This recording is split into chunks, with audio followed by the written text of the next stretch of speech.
Book of Heaven, Volume 4. The 14th of October to the 29th of December 1901. Page 97 to 103.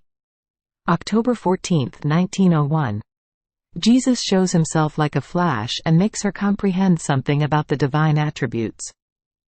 Blessed Jesus comes in passing, almost like a flash, and in that flash he releases from his interior, now a special distinction of one of his attributes, now another. How many things he makes me comprehend in that flash!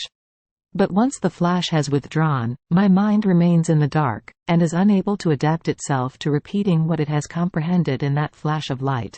More so, since it is about things that touch on the divinity, and the human tongue struggles in trying to repeat them, and the more it tries, the more mute it remains. Even more, in these things it is always a newborn little girl. But obedience wants me to try to say the little I can, and here it is. It seemed to me that God contains all goods within himself, in such a way that, finding all goods which God contains within him, one does not need to go anywhere else to see the vastness of his boundaries. No, but he alone is enough to find everything that is his. Now, in one flash he showed a special distinction of his beauty, but who can say how beautiful he is? I can only say that all the angelic and human beauties, the beauties of the variety of flowers and fruits, the splendid azure and starry heavens which seem to enchant us and speak to us of a supreme beauty as we look at them, compared to his beauty, are shadows, or a breath that God has sent forth from his beauty which he contains within himself. That is, they are little drops of dew compared to the immense waters of the sea. I move on, for my mind begins to get lost. In another flash he showed a special distinction of the attribute of charity, but how can I, miserable one, open my mouth about this attribute, thrice holy, which is the fount from which all other attributes derive? I will only say what I understood with regard to the human nature.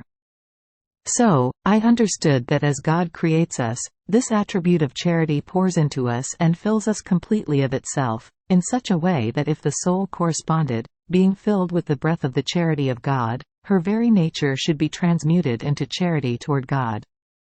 But as the soul keeps diffusing herself in the love of creatures, or of pleasures, or of interests, or of any other thing, that divine breath keeps going out of the soul. And if the soul arrives at diffusing herself in everything, she becomes empty of divine charity. But since the soul cannot enter into heaven if she is not a complex of most pure charity, fully divine, if the soul is saved, this breath which she received in being created, she will acquire again by dint of fire in the purging flames, and only when she comes to the point of overflowing with it, then will she go out. So, who knows what an extremely long stop she has to make in that expiatory place. Now, if the creature should be so, what must God be?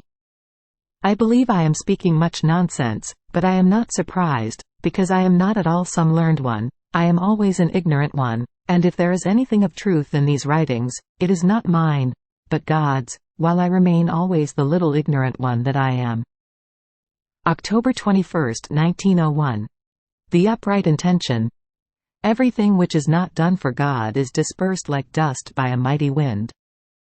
This morning, on coming, blessed Jesus seemed to be making a circle with his arms almost to enclose me inside of it, and while clasping me, he told me, "My daughter, when the soul does everything for me, everything remains enclosed in this circle. Nothing goes out, be it even a sigh, a heartbeat, or just any movement. Everything enters into me, and in me everything is numbered.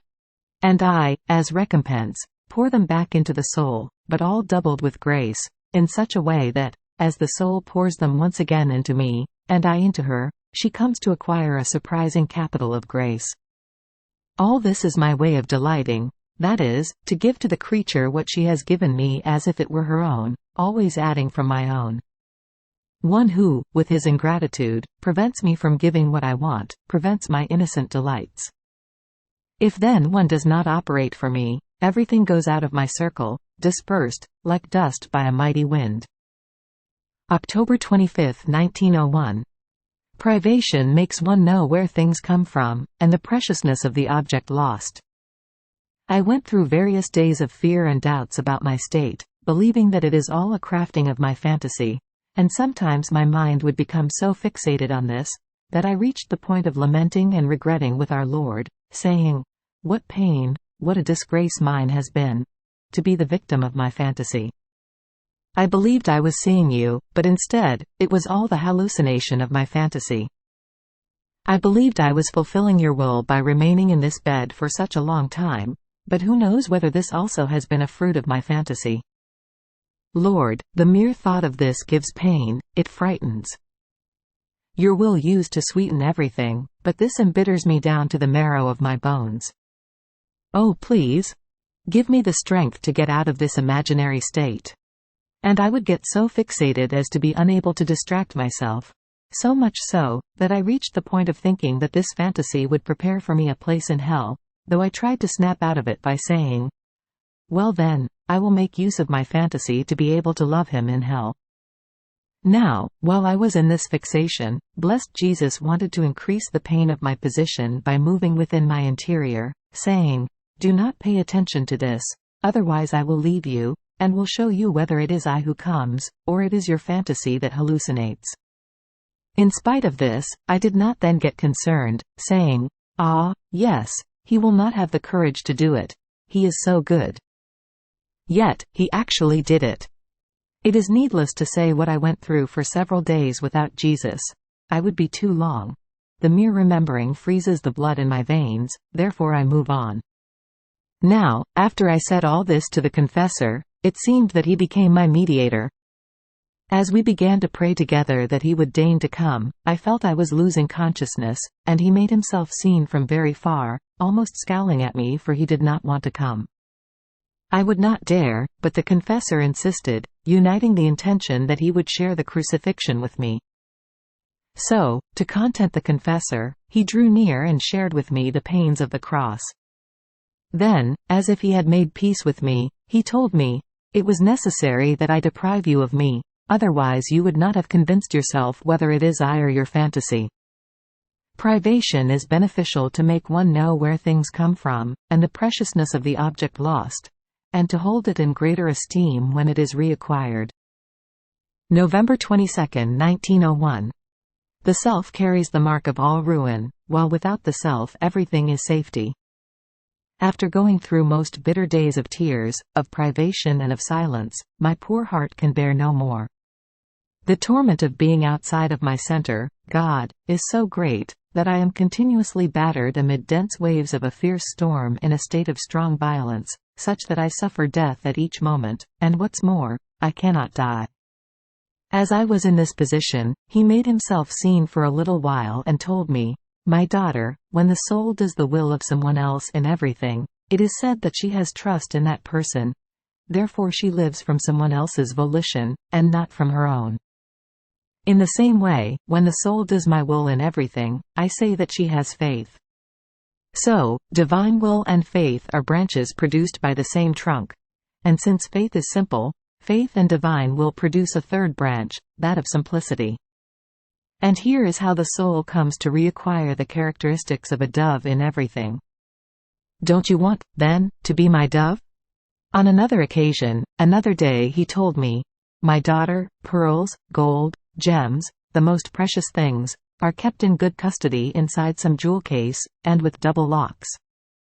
What do you fear, then, if I keep you in good custody inside the jewel case of holy obedience, most safe custody, in which, not one, but 2 keys keep the door well closed so as to preclude the entrance of any thief, and even of a shadow of any defect? Only the self carries the mark of all ruin, but without the self everything is safety." December 27, 1901. Jesus, the administrator of the Most Holy Trinity to creatures. Division among priests. It is needless to talk about my poor state, about how I have reduced myself. It would be wanting to embitter and deepen the wounds of my soul. Therefore I let everything pass in silence, making an offering to the Lord. This morning, while I was crying over the loss of my adorable Jesus, the confessor came and gave me the obedience to pray the Lord to deign to come. It seems he came, and since the confessor had placed the intention of the crucifixion, he shared with me the pains of the cross, and while doing this, he said to the confessor, "I was the administrator of the Most Holy Trinity. That is, I administered to people the power, the wisdom and the charity of the divine persons. You, being my representative, must do nothing but continue my same work with souls. And if you do not interest yourself, you come to break the work which I started, and I feel defrauded in the execution of my designs, and I am forced to withdraw the power, the wisdom and the charity which I would have administered to you had you carried out the work I entrusted to you. After this, it seemed he transported me outside of myself, and a multitude of people could be seen from afar, from whom an unbearable stench came. Jesus said, "My daughter, what a division priests will cause among themselves. This will be the last blow to foment parties and revolution among the peoples." And he said this so embittered as to arouse compassion. Then, after this, remembering about my state, I said to him, "Tell me, my Lord, do you want me to have the obedience given to me to stop being in this state? More so, since no longer suffering as before, I see myself as useless." And he answered me, "That's right." But he was so very afflicted, and my heart was restless, as if I had not wanted him to tell me that. So I replied, "But, Lord, it is not that I want to go out of it, but I want to know your holy will, because my state was that you would come to me and share your sufferings with me. But since this has ceased, I fear that you don't even want me to continue to stay in bed." And Jesus, "You are right, you are right." But, no, I felt my heart crack because of the answers given to me by blessed Jesus, and I added, "But, my Lord, tell me at least, what is your greater glory? For me to continue to stay even if I should die, or to have the obedience to stop given to me?" And Jesus, seeing that I would not quit, changed the subject himself by saying to me, "My daughter, I feel offended by everyone. See, even devout souls have their eyes on scrutinizing whether something is sin or not. But as for amending themselves, rooting sin out, no. A sign that there is neither sorrow nor love, because sorrow and love are two most efficacious ointments which, applied to the soul, render her perfectly healed, each strengthening and fortifying the other more." But I was thinking about my poor position, and I wanted to repeat it again in order to know the will of the Lord with clarity. But Jesus disappeared from me, and I, returning inside myself, saw myself all confused as to what to do. So, in order to be sure, I exposed everything to obedience, which wants me to continue to stay. May the will of the Lord be always done. December 29, 1901. Tribulations are necessary for one who lives in the shadow of Jesus. As I was all oppressed, I saw my adorable Jesus for just a little, and looking at me, he told me, "My daughter, for one who lives in my shadow it is necessary that the winds of tribulations blow, so that the infectious air around her may not be able to penetrate into her, even under my shadow. So, by always agitating this unhealthy air, the continuous winds keep it always far away, and make flow a most pure and salutary air." Having said this, he disappeared, and I comprehended many things about this, but it is not necessary to explain myself because I believe it is easy to comprehend the meaning.